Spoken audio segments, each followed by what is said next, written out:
চীনে নতুন করে আতঙ্ক ছড়িয়েছে হিউম্যান মেটানিউমো ভাইরাস, যা HMPV নামে পরিচিত। মূলত শিশু এবং বৃদ্ধরা এই ভাইরাসে আক্রান্ত হচ্ছে বলে জানা গিয়েছে, যা নতুন করে উস্কে দিয়েছে কোভিড মহামারীর স্মৃতি। তবে HMPV নিয়ে খুব বেশি আতঙ্কের কিছু নেই বলেই জানালেন বসিরহাট স্বাস্থ্য জেলার উপমুখ্য স্বাস্থ্য আধিকারিক 2 অনুপম ভট্টাচার্য। ভয়ের সম্ভাবনা নেই। আমরা যেহেতু সর্দি কাশিতে সারা বছর ধরে ভুগি, সেহেতু এই ভাইরাসের সঙ্গে আমাদের অজান্তেই আমাদের অনেকের পরিচয় হয়ে গেছে, এবং এই ভাইরাসের বিরুদ্ধে যে নির্দিষ্ট অনাক্রম্যতা বা ইমিউনিটি তৈরি হয়, সেই ইমিউনিটিটা সারা জীবন না থাকলেও মোটামুটি যারা ইমিউনো কম্পিটেন্ট, যাদের অনাক্রম্যতা ক্ষমতা ঠিকঠাক আছে, তারা কিন্তু এই ভাইরাসটার সঙ্গে লড়াই করতে পারবেন। সাধারণ সর্দি জ্বর ইনফ্লুয়েঞ্জার মতোই একটু ভুগিয়ে এটা চলে যাবে। ভাইরাসটা নিয়ে কথা হচ্ছে, সেটা হচ্ছে HMPV, হিউম্যান মেটানিউমো ভাইরাস। এই ভাইরাসটা সম্পর্কে 2001 সালেই আমরা জানতে পেরেছি। এই ভাইরাসটার অস্তিত্ব সম্পর্কে নেদারল্যান্ডসে প্রথম ভাইরাসটাকে চিহ্নিত করা হয়। তার মানে চিহ্নিত করা হয় সেখানে, কিন্তু তারও আগে থাকতে এই ভাইরাসটি আছে।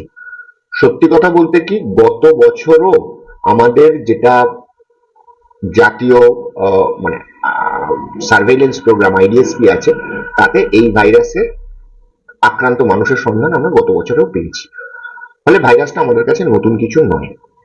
1, 2, এই ভাইরাসটি হচ্ছে রেসপিরেটরি সিনসিটিয়াল ভাইরাস, মানে সাধারণ সর্দি কাশির ভাইরাস, যেটা সেটার সঙ্গে সমগোত্রীয়। ফলে সেদিক থেকেও আমাদের অত চিন্তিত হবার কারণ নেই। তৃতীয়ত, এই ভাইরাসে আক্রান্ত হলে মানুষের কি হয়? ভাইরাস শরীরে ঢোকার 3 থেকে 6 দিন পরে ভাইরাসের রোগ লক্ষণ প্রকাশ পায়। মূলত হাঁচি, নাক বন্ধ, নাক দিয়ে জল পড়া, গলা ব্যথা, কাশি এবং জ্বর। খুব বাড়াবাড়ি হলে তখন কিন্তু শ্বাসকষ্ট এবং নিউমোনিয়াও হতে পারে।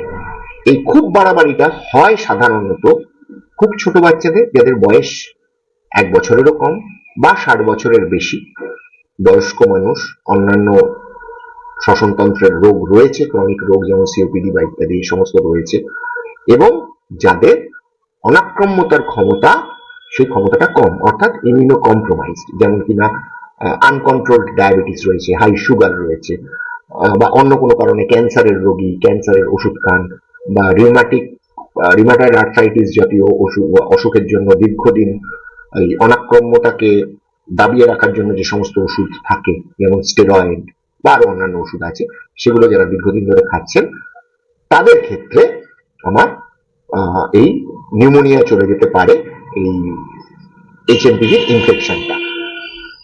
নির্দিষ্ট কোনো চিকিৎসা নেই। চিকিৎসাটা মূলত সাপোর্টিভ, যেমন কিনা প্রচুর পরিমাণে জল খাওয়া, শরীর শুকিয়ে গেলে হবে না। অ্যান্টি অ্যালার্জিক, সাধারণ অ্যান্টি অ্যালার্জিক যেগুলো আমরা খেয়ে থাকি, যেমন লেভোসেটিরিজিন, সেটিরিজিন বা টেক্সোফেনাডাইন জাতীয় অ্যালেগ্রা আর কি ট্রেড নেমে বিক্রি হয় বাজারে, তো এইগুলো খেয়ে ওই সর্দি কাশির যেগুলো রোগ লক্ষণ, সেগুলোকে কমাতে হবে। প্যারাসিটামল খেয়ে জ্বর কমাতে হবে, মাথার যন্ত্রণা কমাতে হবে। কখনো কখনো খুব বেশি গা হাত পা ব্যথা বা মাথার যন্ত্রণা হলে আইবুপ্রোফেন জাতীয় ওষুধও খাওয়া যেতে পারে। আইবুপ্রোফেন ডেঙ্গুর ক্ষেত্রে কিন্তু না, ডেঙ্গুর ক্ষেত্রে শুধু প্যারাসিটামল, কিন্তু HMPVর ক্ষেত্রে আইবুপ্রোফেন জাতীয় ওষুধও খাওয়া যেতে পারে।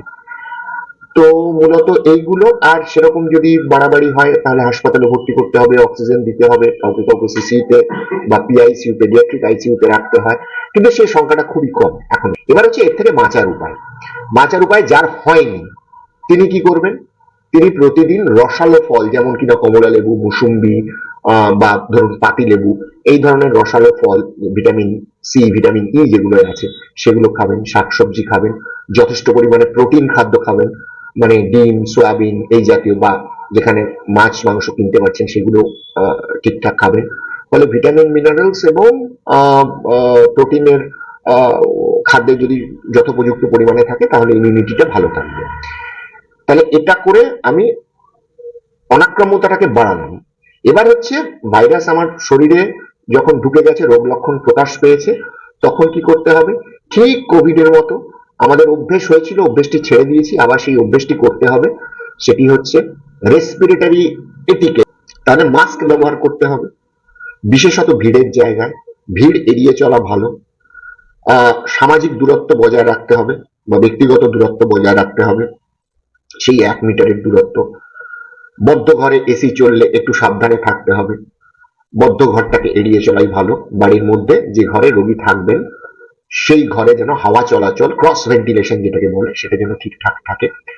আর যারা রোগীর কে সেবা দেবেন, রোগীর সেটা স্বাস্থ্যকর্মীও হতে পারেন বা বাড়ির লোকও হতে পারেন, তারা রোগীর ঘরে রোগীকে সেবা দেওয়ার জন্য যখন ঢুকছেন তখন মুখে একটা সাধারণ ট্রিপলাই মেডিকেল মাস্ক ব্যবহার করলেই হবে, N95 এর প্রয়োজন নেই হসপিটাল সেটিং ছাড়া।